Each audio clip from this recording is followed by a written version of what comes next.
asalaamaaleykum yéen mbokk internet yi nga xamante ni yéen a baaxul siiw seen chaîne Lion SN tey nag ñuy dikk ak yéen ci xibaar yu yees ñeel mbirum Adji Sarr tey nag ñuy dikk ak yéen ci audition ba ay information yu yees yi nga xamante ne kii di journaliste bi di Pape Alé Niang moo ko joxe moom kat muy xamle ne kii di Ndeye Khady Ndiaye dafa xamle ni ca audience ba que dafa bett Adji Sarr ak benn responsable APR ci la Pape Alé Niang nag daal di joxe tur ba daal ne Mbéri Sylla la kii di Ndeye Khady Ndiaye bett ak Adji Sarr ca foofee ci salon de massage ba ndax Ndeye Khady Ndiaye neen dafa génnoon bi mu dugg see daal ak fa bett loolu nag moo waraloon sax première fois bi mu dàqoon kii di Adji Sarr ba ginnaaw gi lañ daal di juboo ñoom ñaar Adji Sarr ne ko dafa bëgg a dellusiwaat pour liggéey.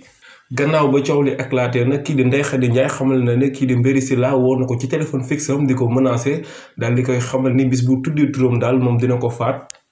Ndeye Khady Ndiaye yamu ca xamle na ni it moom dañ koy persécuté maanaam dafa am ay nit yu koy topp te daf cee soupçonné ñoo xamante ne ay homme de tenue lañ looloo waral mu xamal ko kii di juge bi daal ne ko daal waxal daal ñi may topp wala boo ci mënee dara ñu bàyyi di ma topp ak di ma persécuté fépp fu ma dem. sax joxe na benn indice ndax xamle na ni waaye ji nga xamante ni moo ko doon topp moom dafa sol benn tenue Baye Fall waaye rek du Mbéri Sylla rek la tudd comme responsable boo xamante ni déggante na ak moom waaye nee na kii di Mamour Diallo tamit woo na ko benn bés di ko proposer la somme de 200 millions pour moom mën a changer version te xam na ko ne bis bu changé woon version tey dinañ ko mettre à l'abri maanaam def ko ci benn hôtel ba coow li jeex coow li jeexee ñu daal di koy génnee dëkk bi moom Ndeye Khady Ndiaye loolu la xam ne ci kanam juge mu nekk ay révélation yu grave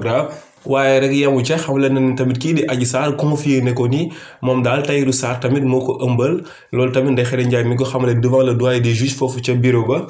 d'ailleurs bu mu ca noppee rek la tourné ci Adji Sarr daal di koy laaj ne ko yow yan preuve nga am ni Sonko daf la violé. Adji Sarr daal ne ko am naa ay prélèvement waaye prélèvement yi dama ko joxoon kii di capitaine Touré Maître El Hadji Diouf na ca tonnet ne ko kon de ñàkk nañ prélèvement yi ndax capitaine Touré moom Sonko lay liggéey Sonko la àndal loolu indi beneen polémique foofu ca salle d'audience ba. ci loolu sax la kii di jëkkëru Ndeye Khady di Ibrahima daal di wax Adji Sarr ne ko waxoon nga ma da nga ëmb ba noppi nee nga ma woon sa tante bi def na la pour nga avorter Adji Sarr loolu nag mu daal di koy mim ba tëdd ci tali bi ne musul wax loolu te mbirum grossesse bi moom da ko utiliser woon juste pour mën a quitter salon bi moom loolu la xam leen ndax neen dafa bëggoon jóge foofu ci salon bi waaye moom Adji Sarr biñ ko laajee ci passeem rek ndax mës naa exercer ci wàllu salon yooyu xam le ne ñu jaar na ci ñaari salon avant muy ñëw ci kii di Ndeye Khady Ndiaye waaye daal moom loolu du ci tontu du ci wax dara ndax vie privée am la. beneen tur bi nga xamante ne tamit feeñ na foofee ci audience ba mooy turu Dior Diagne ndax Ndeye Khady Ndiaye xamle na ne moom Dior Diagne ñëw na ci salon ba te ba mu fa ñëwee def na fa pédicure ak manucure te Adji Sarr ci boppam moom moo commencé waaye nag nee na wóoru ko ndax moom Adji Sarr boobu fekk na mu xamante ak Dior Diagne ndax dafa bëgg lépp lu muy wax mu leer ko